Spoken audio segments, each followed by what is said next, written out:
De Léa Moukanas.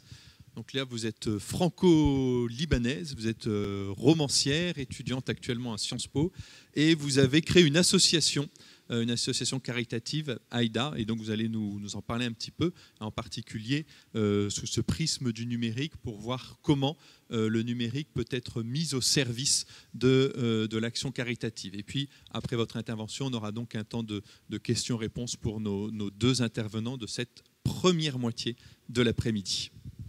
Super, merci beaucoup. Est-ce que vous préférez que je me lève ou est-ce que vous préférez que je reste assise? Que je me lève, levez la main. Ah, bon, c'est unanime, je reste assise.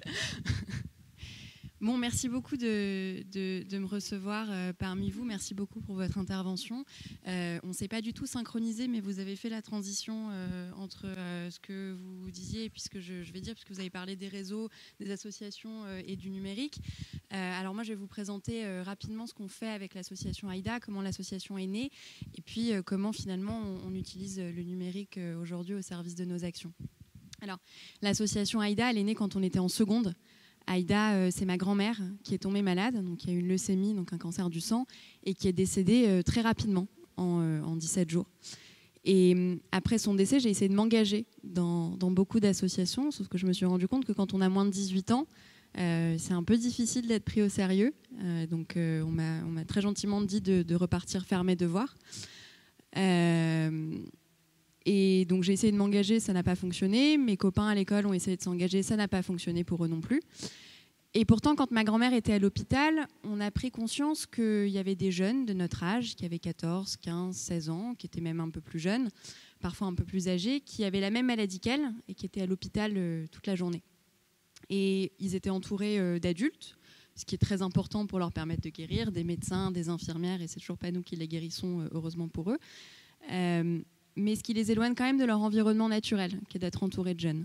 Et donc c'est comme ça qu'on a eu l'idée avec mes amis en seconde à cette époque-là de créer une association qui permette à des jeunes, en particulier de moins de 18 ans, d'aller rendre visite à d'autres jeunes qui sont traités pour des cancers à l'hôpital. Donc c'est comme ça que ça a commencé, on est en janvier 2015, on a 15 ans. Et donc on se dit, on va changer les choses, quoi. Donc on contacte les hôpitaux, alors un hôpital, 2 hôpitaux, 3 hôpitaux, et puis au bout d'une trentaine, ils nous répondent tous la même chose, vous êtes trop jeunes. Ils nous conseillent aussi d'aller faire nos devoirs. C'était un mot d'ordre collectif. Bon, on se dit, c'est pas grave, il n'y a pas que les hôpitaux comme solution, on va contacter les centres de recherche. Un centre de recherche, 2 centres de recherche, 3 centres de recherche. On nous dit qu'on ne peut pas accepter d'argent de jeunes parce que c'est pas assez sûr, c'est trop risqué, ils peuvent pas s'engager avec nous. Donc on est au mois de février 2015, on a toujours 15 ans, on est toujours ce groupe d'amis qui a envie de changer les choses. On est à découvert de 1 000 € parce qu'on a commandé des t-shirts, parce qu'on voulait tous être habillés pareil quand on allait présenter l'association. Je vous ai pas dit qu'on n'avait pas dit à nos parents qu'on avait créé une association. Non, je vous ai pas dit. Donc on était à découvert de 1 000 €. Je vous ai pas dit non plus que je me suis fait passer pour ma maman qui est avocate pour créer l'association et donc j'étais maître Moukanas sur les papiers. Non, je vous ai pas dit non plus. Ouais, je sais. Je viens de me rendre compte. Donc on est en février, on est un peu mal. Et là, on se dit, honnêtement, on va fermer. On n'a plus beaucoup d'utilité. On avait envie d'avoir de l'impact, d'être utile, mais sincèrement, visiblement, on ne sert pas à grand-chose. Et on se dit quand même, avant de fermer, on va pallier notre découvert, parce qu'on ne veut pas fermer notre premier projet tous ensemble en étant à découvert. Je crois que vous avez aussi compris qu'on est des grands adeptes des idées révolutionnaires et des bons plans. Et donc, on se dit, si on faisait une vente de gâteaux au ski sur les pistes de ski. Il faut aller la chercher loin quand même, cette idée, hein, mais je vous l'accorde. Et donc on part, notre groupe d'amis en seconde qui a 15 ans, nos parents pas au courant, à découvert de 1 000 €. Et on se dit on va vendre des gâteaux sur les pistes de ski. Et donc là, on est sur le long des pistes, on est en jean, et donc vous avez 1 skieur, 2 skieurs, 3 skieurs et personne qui s'arrête. Donc on n'est pas hyper successful. Mais à la fin de la journée, il y a une dame quand même qui s'est approchée de nous, qui a enlevé son casque de ski, qui nous a regardés et qui nous a dit « Bravo pour ce que vous faites, c'est beau de voir des jeunes qui s'engagent. Nous, là, on s'est regardés, on s'est dit, mais c'est extraordinaire. Et puis elle nous a regardés, et puis on lui a dit, mais comment est-ce que vous savez qu'on est des jeunes qui s'engagent? Comment est-ce que vous savez ce qu'on fait? Et là, elle nous a regardés, puis elle nous a dit, bah, je vous suis sur Facebook. Et là, on s'est regardés, on s'est dit, bah, elle est là la réponse à notre problème. On rentre à Paris, grand brainstorming collectif autour de l'avenir de l'association, et on s'est dit, mais elle a raison, cette dame. En fait, en nous disant, je vous suis sur Facebook, elle a changé notre vie, puisqu'elle nous a fait prendre conscience que ce qu'on savait faire le mieux en tant que jeunes, c'était le numérique, c'était les réseaux sociaux, c'était raconter qui on était, c'était partager avec le plus grand nombre grâce aux réseaux sociaux. Et donc c'est ce qu'on a fait. Alors les centaines de personnes qui nous suivaient sur les réseaux sociaux se sont transformées en milliers de personnes, puis en dizaines de milliers de personnes, en quelques semaines, en quelques mois. Et parmi ces personnes-là, vous aviez des parents d'enfants qui avaient un cancer, qui ont commencé à nous suivre, qui nous ont écrit en nous disant bah, on sait que vous n'arrivez pas à rentrer à l'hôpital. Par contre, nous, on voit un vrai intérêt à ce que des jeunes viennent voir mon fils ou ma fille qui est traité pour un cancer à la maison. Et donc, ça a commencé par un jeune, puis 2 jeunes. Puis à la fin de l'année 2015, on avait plus de 70 jeunes qu'on soutenait régulièrement grâce aux réseaux sociaux, grâce à la mise en lien permise par les réseaux sociaux, avec plus d'une centaine de jeunes de 16-17 ans qui allaient les voir un peu partout en France. Alors nos parents étaient au courant, hein, tout allait bien à ce moment-là. Et puis au bout d'un an, on s'est dit, ok, c'est chouette ce qu'on fait, mais ça manque de structure. Ça manque de structure parce que 100 jeunes qui ne sont pas formés, qui ont 16 ans, qui se déplacent en blablacar dans toute la France pour aller voir d'autres jeunes de leur âge à l'hôpital, ça demande une organisation, ça demande une structure, ça demande une certaine sécurité que pour l'instant on n'a pas. Et donc on a structuré nos missions autour de 3 grands axes. Le premier, c'est ce qu'on appelle l'aide aux patients. Donc c'est intervenir auprès des 0-20 ans aujourd'hui, à la fois à l'hôpital et à la fois à domicile. Le volet domicile était hyper innovant et ça a été permis par le fait que les hôpitaux ne voulaient pas entendre parler de nous au début et on s'est rendu compte qu'il y avait d'autres pistes d'action et d'autres champs d'action au domicile des familles. La deuxième mission de l'association, c'est financer la recherche. Donc depuis, on a créé un conseil médical et scientifique et on lance un appel à projet tous les ans autour de la recherche fondamentale. Et la troisième mission de l'association, c'est sensibiliser les jeunes à l'engagement et à la maladie. Alors aujourd'hui, on a plus de 700 bénévoles dans toute la France. 80% de nos bénévoles ont moins de 18 ans. On intervient dans plus d'une vingtaine de structures hospitalières en France et on a levé plus d'1 million d'euros pour soutenir les enfants atteints de cancer. Donc aujourd'hui, ça va un peu mieux que les ventes de gâteaux sur les pistes de ski. Et ça a été permis par plusieurs choses et beaucoup grâce au numérique qui nous a permis de nous structurer. Déjà parce qu'on s'est énormément servi des réseaux sociaux. Pour nous, ça a vraiment été pendant très longtemps, et c'est pour ça que je rebondis sur ce que vous disiez à la fin, le moyen de justement faire sortir les jeunes de chez eux pour leur dire là, il y a une mission pas loin de chez vous, venez nous aider. Là, il y a un point où on pense que vous pouvez nous aider. Là, il y a quelqu'un que vous devriez rencontrer qui a besoin d'aide. Bien sûr, nos bénévoles, entre-temps, ont été formés, suivis par des psychologues. Donc, tous ceux qui rentrent dans ces groupes sur les réseaux sociaux sont capables d'intervenir après sur le terrain. Ça a été aussi le moyen, via des partenariats avec des entreprises du numérique, de se développer.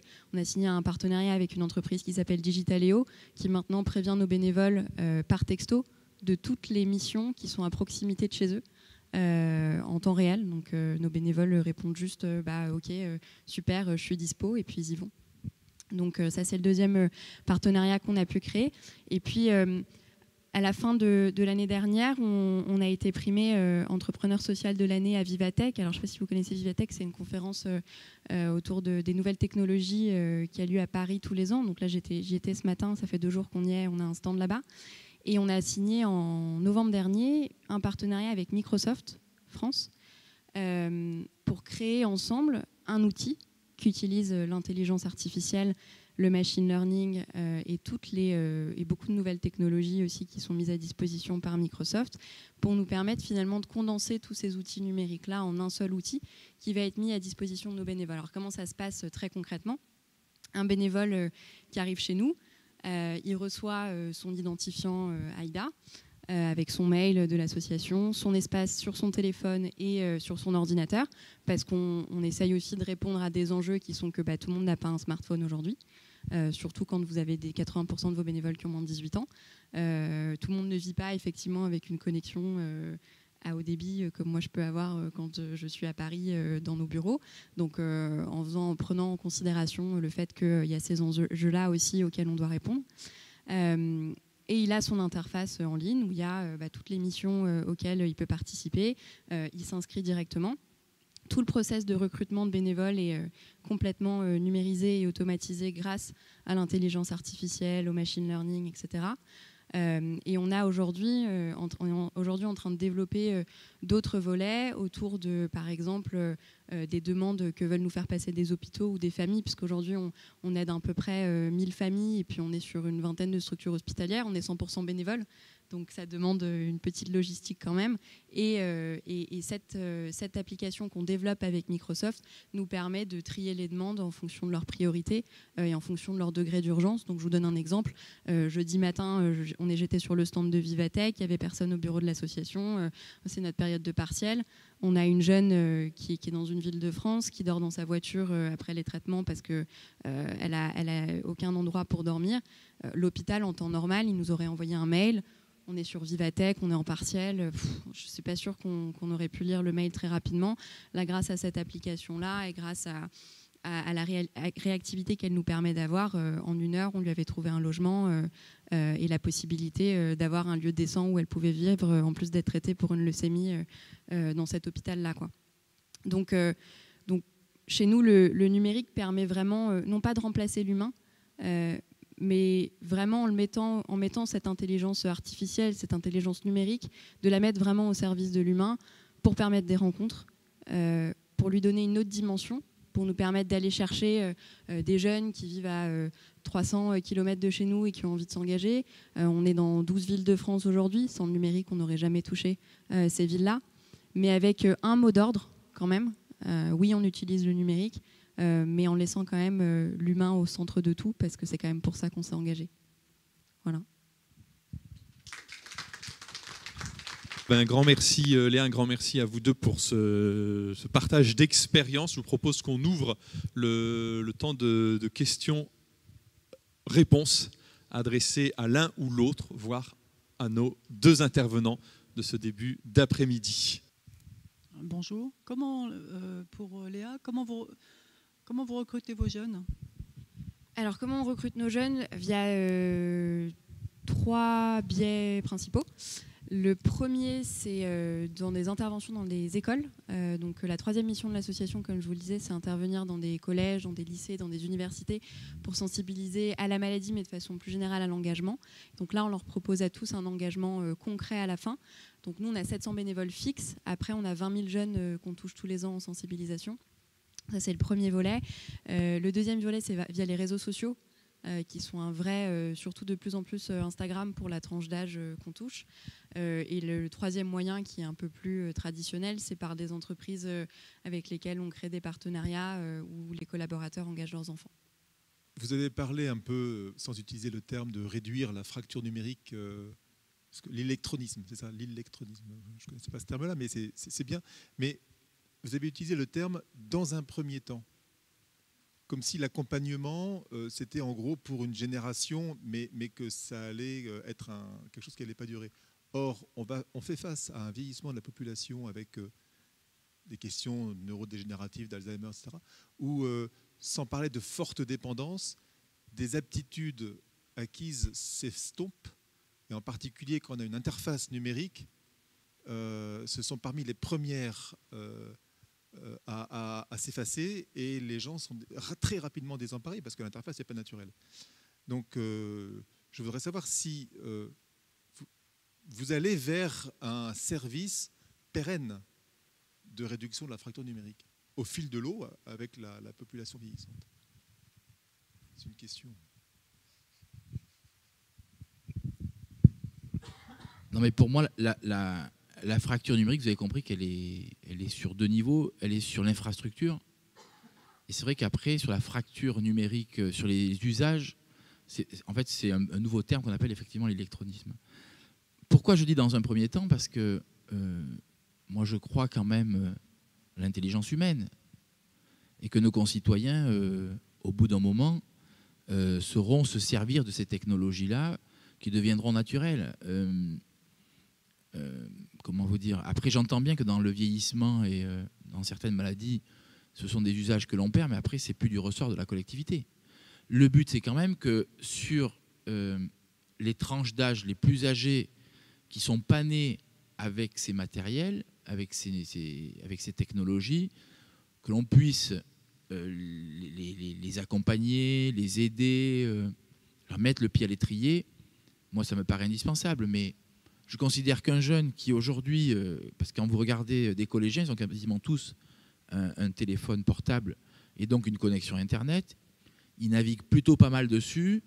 Je pense que même en vieillissant, on n'aura pas de problème et ça ne sera pas nécessaire de les accompagner. Après, vous allez me dire, ça va évoluer, mais au fur et à mesure que les évolutions technologiques se font, les populations évoluent avec. Les voitures ont évolué. Aujourd'hui, on ne reprend pas des cours de conduite parce que les voitures ont évolué. On évolue avec les voitures. Donc, moi, je pense que sur le numérique, c'est exactement la même chose. Mais d'ailleurs, on se rend compte, je vais vous dire, moi, personnellement, dans ma commune, j'ai fait une cyberbase en 2006. Et à l'époque, en 2006, très peu de personnes avaient de connexion Internet dans ma commune. C'est une petite commune de 3000 habitants. Très peu de personnes avaient un ordinateur. Et donc là, il y avait une véritable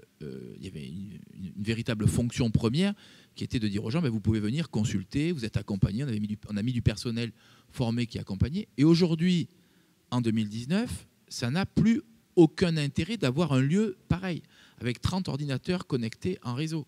Parce que les habitants ont à 99% chez eux une connexion Internet qui fonctionne très bien, c'est atteint-gebré, et des ordinateurs. Et donc, en fait, finalement, on se rend compte qu'il n'y a plus toute la population qui a besoin de ça. Et d'ailleurs, c'est un lieu que l'on est en train de faire disparaître au profit d'autre chose, qui est un tiers-lieu, où là, ça sera un accompagnement sur des populations bien précises et sur des sujets bien précis, qui est la e-administration. Mais de mettre le pied à l'étrier pour faire un tableur Excel ou pour faire une lettre en Word, aujourd'hui, j'ai peu de gens qui sont demandeurs de ce genre de service. Alors qu'il y a 10 ou 15 ans, c'était le cas. Donc on se rend compte qu'il y a une évolution. Et puis, moi je me souviens il y a 15 ans, quand on avait fait ça, on avait dit on va s'adresser aux personnes âgées. Alors bon, à partir de quel âge on est âgé, ça c'est à voir. Mais aujourd'hui, les personnes âgées que l'on accueille dans ces lieux-là, qui pourraient avoir 70 ans, si on considère qu'on est âgé à 70, je veux dire, ça fait déjà 15 ans qu'ils baignent dans l'affaire. Et donc ils savent déjà se servir de ces outils. Donc il faut, je pense, être sur du très ciblé, mais progressivement, nos concitoyens vont savoir, vont en tout cas s'emparer de ces technologies. Et donc même les personnes qui seront en âge avancé auront baigné une partie de leur vie dedans. Et donc je pense qu'il y aura moins de besoins en la matière en termes d'accompagnement. Et peut-être que je me trompe. Bonjour, je suis Patrick. Tout d'abord, juste une information sur l'Europe qui finance le Wi-Fi. Et entre autres, je crois qu'il y a quelques communes de l'Orne qui ont été éligibles à ça. Donc il y a un Wi-Fi for EU qui vient de donner encore des lauréats. Et il y a 15 000 € par ville pour mettre le Wi-Fi. Et je crois qu'il y a 600 communes, quelque chose comme ça en France, qui sont éligibles à ça. Donc ça veut dire que l'Europe abonde aussi dans ce sujet-là. Voilà. Et puis j'aurais remercié Léa pour l'histoire. Parce qu'en fait, si j'ai bien compris l'histoire, ça commence par une vieille dame, mais en fait, ça va aider des jeunes malades. Et puis, vous ne seriez pas retourné sur les réseaux sociaux s'il n'y a pas cette skieuse qui s'arrête et qui vous dit en face à face, on vous suit sur le Facebook. Donc, je trouve qu'il y a en fait dans beaucoup de paramètres qui font qu'après, vous allez développer sur le numérique, mais qu'au départ, il faut une vieille dame. Merci à elle, malheureusement, mais merci à elle. Et puis, il faut aussi merci à cette dame qui, en face à face, va vous dire « Je vous suis en fait sur le numérique ». Voilà.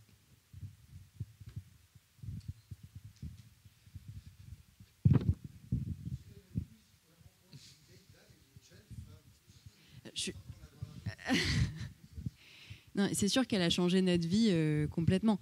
Après, je ne suis pas sûre qu'elle soit très contente qu'on dise que c'est une vieille dame. On ne lui dira pas. Si elle nous suit sur Facebook, on la salue. Mais c'est sûr que... Comment ? Non.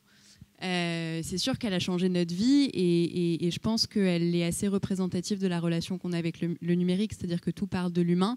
Le numérique sert à amplifier les choses et l'intelligence artificielle, l'intelligence numérique sert à être mise au service de l'intelligence humaine finalement et à l'amplifier, mais que tout part de l'humain pour arriver vers l'humain. Et je pense qu'elle représente ça pour le coup, cette rencontre pour nous.